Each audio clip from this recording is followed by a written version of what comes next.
Hello everyone, in this video I'm going to show you how to delete custom emojis on iPhone.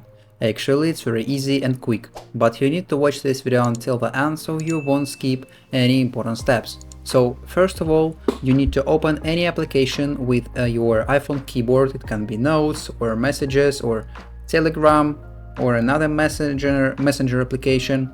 So as for me, I will open Notes, then click on the New Note button, and then as you can see, I can see my keyboard.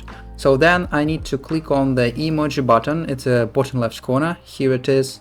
And then you will see your recent sent emojis and then other emojis on iPhone. But if you need to open your own, if you custom emojis, you need to scroll to the right up here, or click on this little button. It's a bottom left corner, and then you will see your custom emojis. As in my situation, there is only one custom emoji, and if you want to delete it, you need to press and hold on it like this, and then you will see three different options, and then you need to click on the delete button, and after that your custom emoji will be deleted.